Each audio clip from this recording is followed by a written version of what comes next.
Okay guys, so we are discussing about the command line arguments.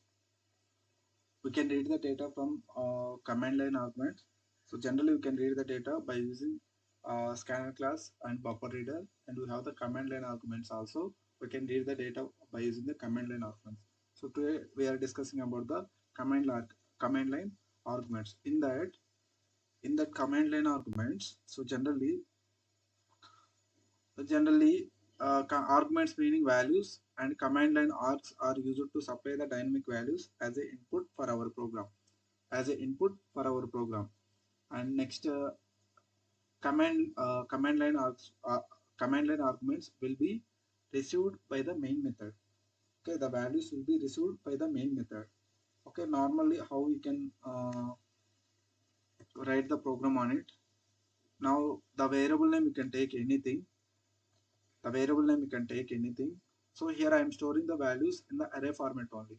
So array of 0 meaning I am storing the value at the index position 0, and array of 1 meaning I am storing the value at index position 1.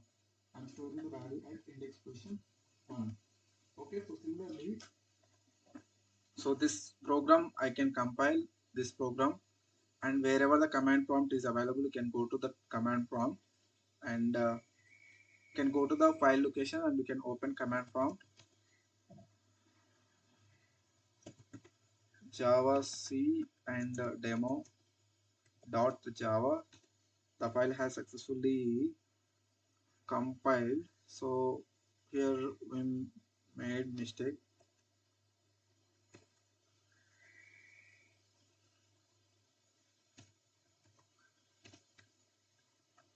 Save the file. Now you can come here and then use command prompt.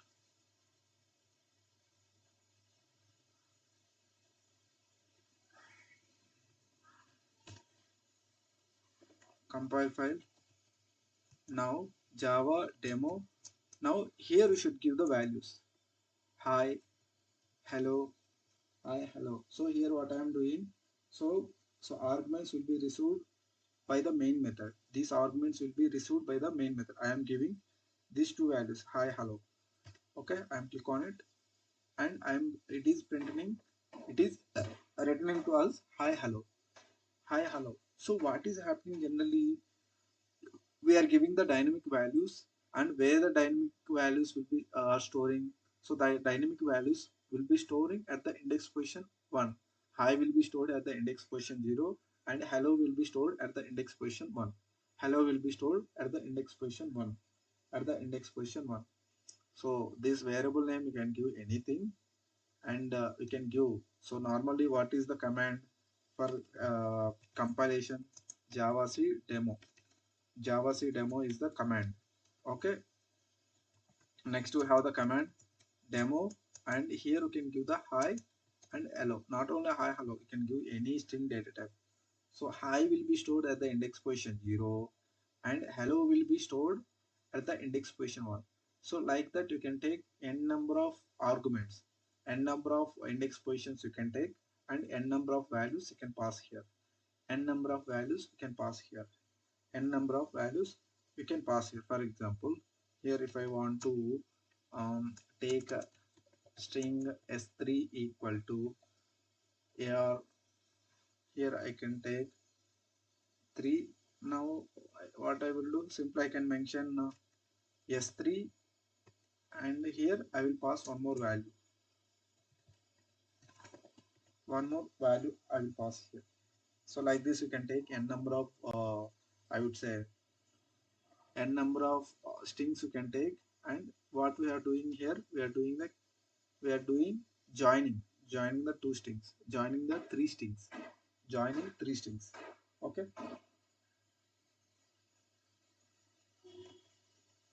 so here the point is we can pass multiple command arguments.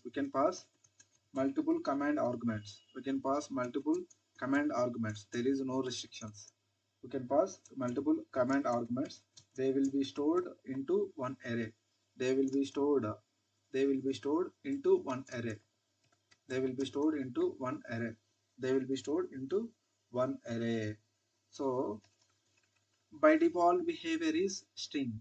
Now my requirement is what I will tell. So write a Java program to print. Write a Java program. Write a Java program to sum of two numbers. Sum of two numbers.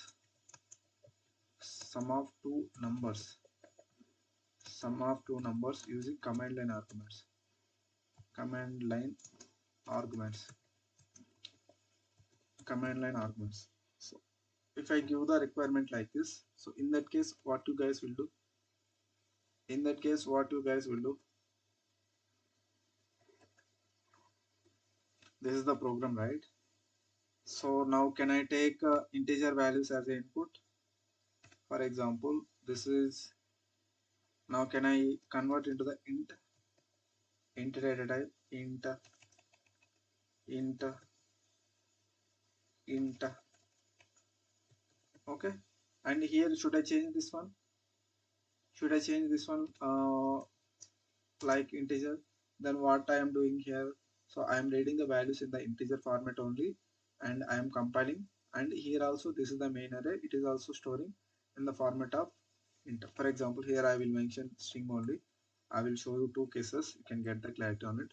Now I can go to there, and then now I can compile javac, and then, and what it is showing, string cannot convert it to int. String cannot convert it to int, meaning, so here we are taking the values, and those all in the format of integers. So again those integers we are trying to store in the string format. Now what I will do, I will take in the main method also I can declare with int. Okay, now I can save this one, and now you can see what kind of error it will throw. So the file has compiled, but at the time of compile execution, you can see what kind of error it throws us. Java demo. You guys, can you please read this one? Main method not found in class. Please define main method like this only. Okay, whenever you are taking the main method, you have to follow the same structure, meaning public static void main only. Why? Because JVM knows only main method.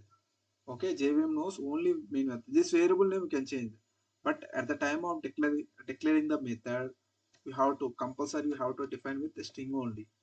Compulsory, you have to define with the string only. You have to define with the string only. Then how can I perform? How can I do the addition of two numbers?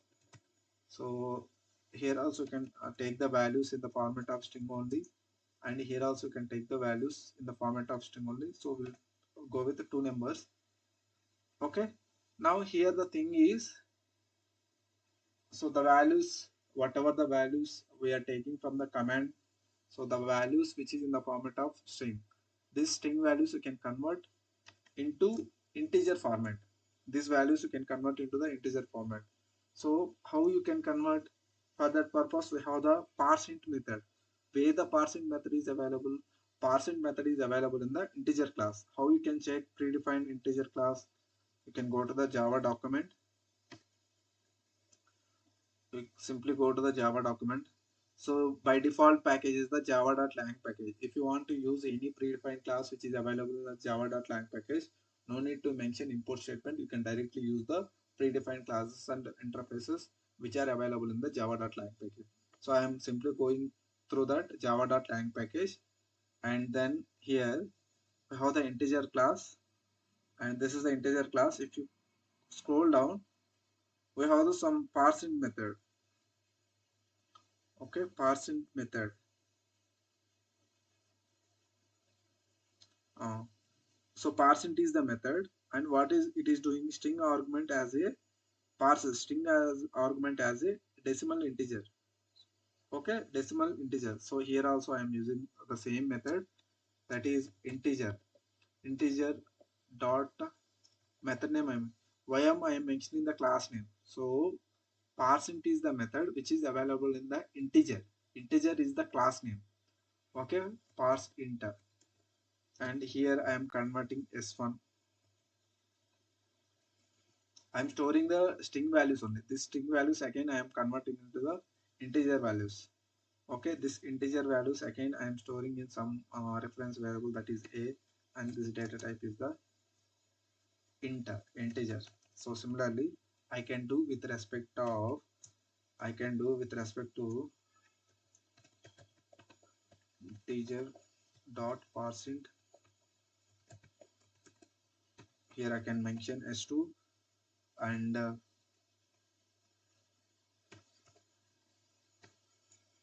b variable, and the data type is the inter. Data type is the inter. Now I can do the addition of operations like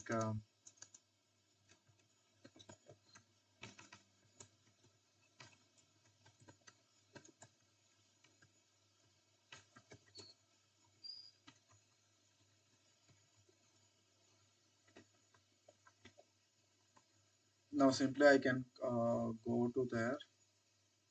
Mm, mm, mm.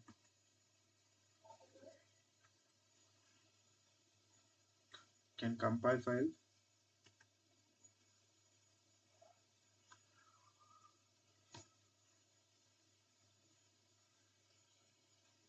So at the time of compilation, at the time of execution, you can give the values.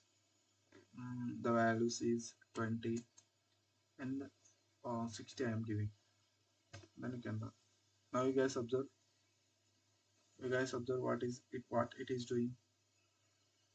So it is taking the values in the format of string, and we are converting the string values into the integer format, and finally we are doing the addition operation. Finally we are doing the addition operation. Finally we are doing the addition operation. So this is the thing.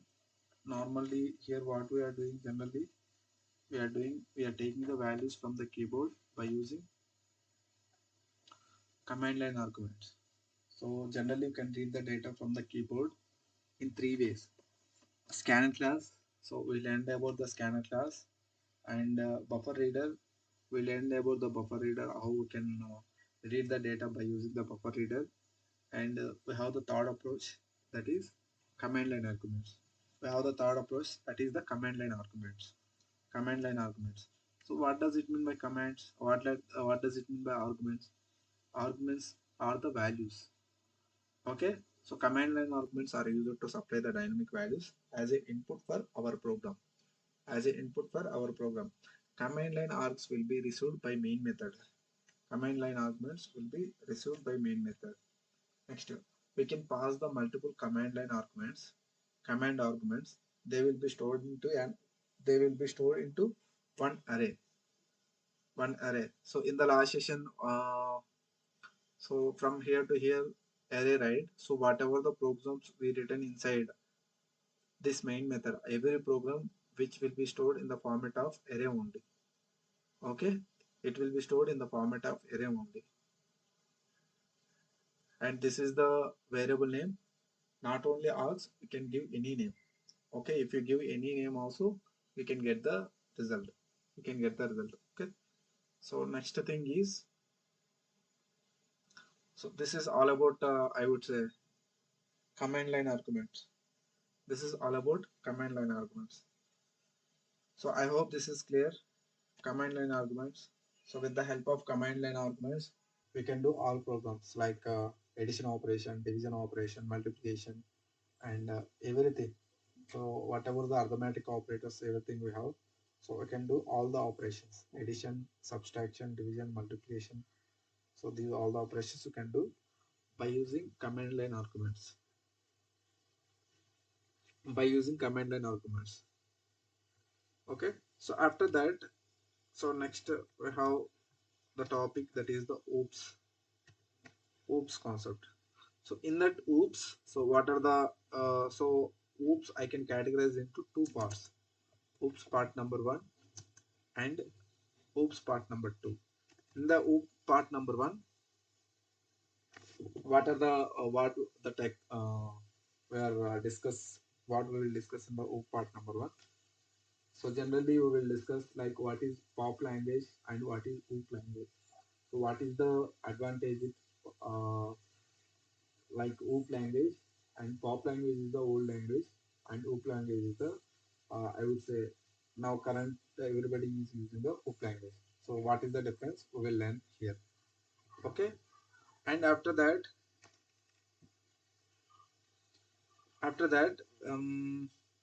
we will learn about the what is class and object, class and object, class and object, and after that we will learn about types of variables, types of variables. So in the so far we learn like the basic thing like what is variable generally which is used to store the variable, which is used to store the values. In the variable we have the types. Those types are like instance variable, and we have the static variable, we have the static variable, and we have the local variable, we have the local variable. So these variables we will discuss in the topic, that is types of variables. After that we have types of methods, types of methods. So generally what is method? Methods are used to methods are used to perform operations. Methods are used to perform operations, some operations. So methods are also again divided into two methods: instance method and static method. Instance method and static method. Okay, so after that we will discuss about types of constructors, types of constructors, constructor. So constructors, the main purpose is constructors which are used to initialize the instance variables. Okay, which are used to initialize the instance variables, initialize the instance variables, initialize the instance variables. So I am giving overview. So going forward we will discuss one by one. Okay, going forward we will discuss one by one. So here we have the types, that is the zero parameterized constructor, zero parameterized, zero parameterized, zero parameterized constructor, and parameterized constructor. Zero parameterized constructor and parameterized constructor. These are the we have parameterized constructor, parameterized constructor. Okay, and after that we have types of constructor, and we have some keywords like this keyword, and after that final keyword, final keyword, and super keyword. So these keyword we will discuss in the uh, next topic is this final and super keyword. After that, we have the topic that is access specifiers. Access specifiers. So these all topics comes under the OOPS basics. Part number one is the OOPS basics. This is the basics of the OOPS, basics of the OOPS. Okay. So once we complete with OOPS basics, then we'll go with OOP part number two. OOPS part two. In the OOPS part number two, we will discuss about principles. So the principles are like in the OOPS we have the four principles like encapsulation, and next we have the inheritance,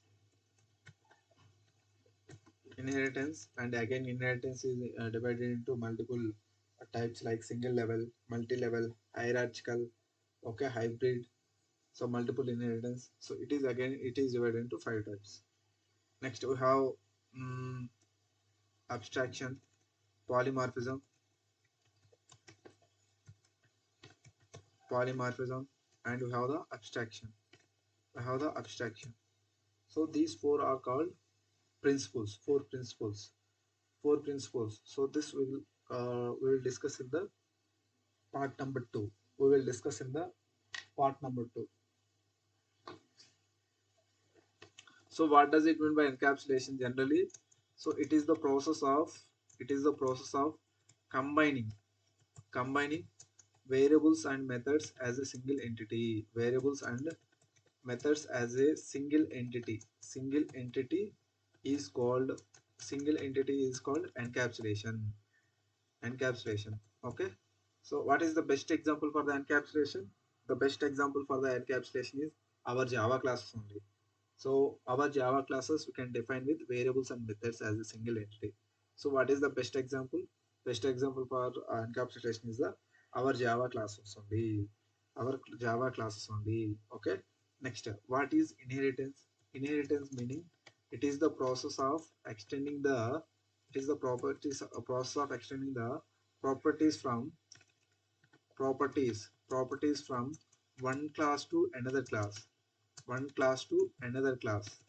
One class to another class is called inheritance. So again, inheritance is divided into five types: single level, multi-level, okay, hierarchical, hybrid multiple hybrid multiple. Okay, next we have the polymorphism. So it is the process of uh, it is the process of having mm, methods having same methods having same methods having both parent and child classes. Both parent and child classes. Both parent and child classes. And next we have the abstraction. Abstraction. It is the process of abstraction. It is the process of hiding the unnecessary data and providing the required information. Hiding unnecessary data, and providing required information and provide required information. Unnecessary data and provide required information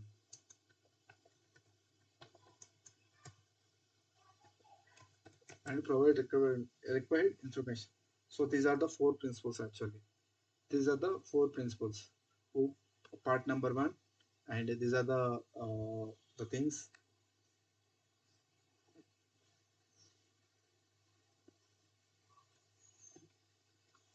class and object, types of variables, and types of methods, types of constructors, keyword, this keyword, final keyword, and access specifier. And after that, we have the principles: encapsulation, inheritance, polymorphism, and abstraction. Polymorphism and abstraction. Polymorphism and abstraction. So today, what you guys will do, you guys can do the assignment on command line arguments. So going forward, so after that, so these are the topics. Okay. So tomorrow is the Diwali holiday, and number one is also holiday. So that is for Kannada Rajyotsava. So and after that Saturday and Sunday. So totally we have the 4 days holidays. Okay. So next session will be on Monday. Okay. So you guys do the assignment on the command line arguments, and with that I will share some assignment on in the previous sessions also. You guys please go through that, do the assignments, share in the group. Okay. So next class will be on Monday. So any question, guys?